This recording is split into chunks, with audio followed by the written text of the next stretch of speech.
Umar Ahmed, IFL TV, MTK Global, joined by Craig Richards. That was easy. Yeah, well, I told everyone. Do you know what it is?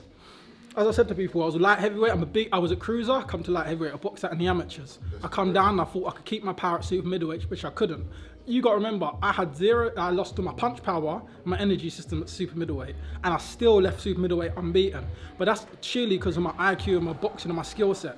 So when you combine that now back with my punch power, I told people I'm the problem, but no one was listening to me.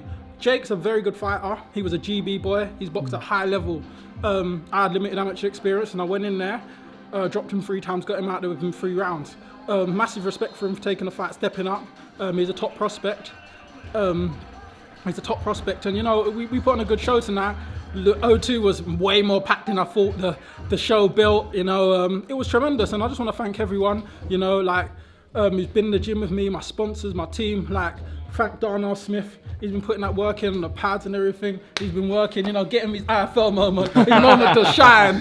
Yeah, obviously, Peter Sims, he always believed in me. He turned me professional when, you know, there's a lot of people thought, oh, he ain't got a lot of amateur pedigree. He looks talented, but we don't know how good he can be. Peter believed in me and took the step up. And I've always got to thank him for that. And I've got a massive shout out to Tony Sims. He's been in the gym with me early mornings, 6, 7 in the morning, doing runs, taking me thing, giving me great advice, giving me his experience, sitting me down, having talks with me.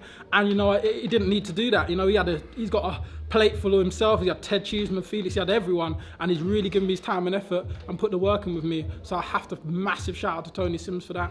And yeah, man, I put the division on note now.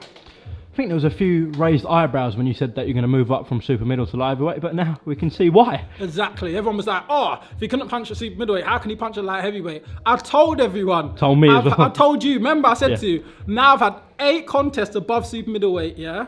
Exempt the Buglioni one, and all of them I've not gone past 3 rounds. My punch power is crazy at light heavyweight. Believe me. You saw today, Jake Paul, he's coming to the game, storming people, taking people out. He had one misunfortune, got caught cold, and after that, he's beat top oppositions. Miles Shinkwin, he's a good operator. Unbeaten 11-0 Joe, and he's gone on and he's done that. He's outboxed them. He's looked tremendous. I've come in today, made a statement. People got to understand he was ranked way above me in Britain. He was Eddie's prospect pushing on. You got to remember, we turned pro at the same time. Be honest. When I turned pro for how many years, did you hear my name mentioned anywhere next to Jake Paul and them lot? No, I've had to come through and show people and count the hard way. That did me. Hey! I'ma hustle to my last breath. Trust me. Trust me. They should've me. And this man. Well done. Thank you. You boxed as perfect as you could have boxed. Yeah, I was impressed because his front leg was so far forward. I was shouting, I wanted to shout and to tread on his front leg. Yeah, because then you could have, but you didn't rush in. No. You stayed nice and cool. Yeah. Where did a little bit more power come from? I told you, this is my natural way. See, I thought I could carry it at super middleweight, which wasn't possible. No. Come back, I got my natural. None of my fights have gone past 3 rounds since I've been at light heavyweight. I've got my power back with my skill set I had, what I was carrying without the power at super middleweight. Combined it. Okay, well listen, Eddie does all the fights and Peter approves everything. Yeah. Well, that geezer from Manchester. Yeah, okay, You know what I mean? HOSEA Burton. Perfect.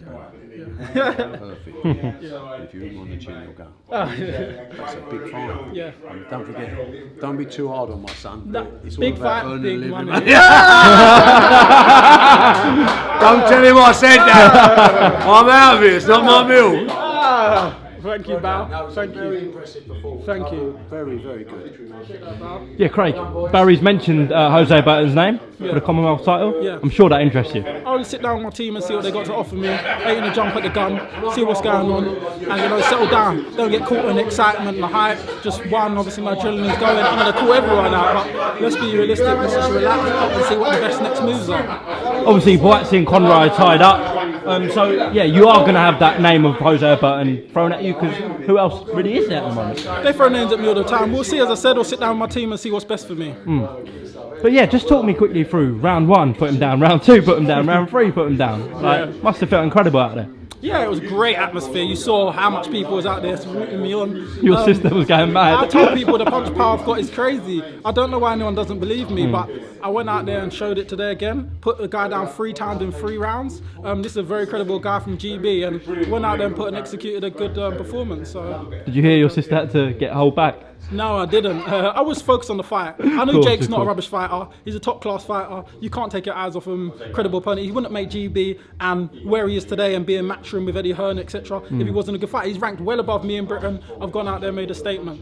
Just the last one. In your Sky interview, it was really classy the way you spoke about Jake, saying he should carry on. Yeah. He's a good fighter. The Just, thing yeah, is, wanna because the touch upon problem that. is that every time a prospect loses, he needs to retire, he's done. But then, if people keep saying that, why is people going to go and make 50-50 fights? No one's going to risk their career because everyone's going to think, well, this is my living, and if I lose, I'm out. So no one's going to take hard fights. People need to not be hard on him. I think he's a great, credible opponent. He can go on to do big things. People can't write him off. Put him back in the mix and make him fight someone else. And, you know what I'm saying?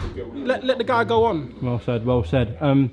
Obviously, this Jake Paul saga's dragged on for quite a long time. You must be just pleased it's all over I'm now. pleased it's over. As I said, I've never hated the guy. It was the whole niggle of the back and forth injury that stalemated my career. I wanted straps. You see me calling for time strap season. I finally got my strap now, and I'm just happy, man. And I wish him all the best. Craig, thank you very much on IFL TV, and we look forward to some news on you. Thank you. Well done tonight.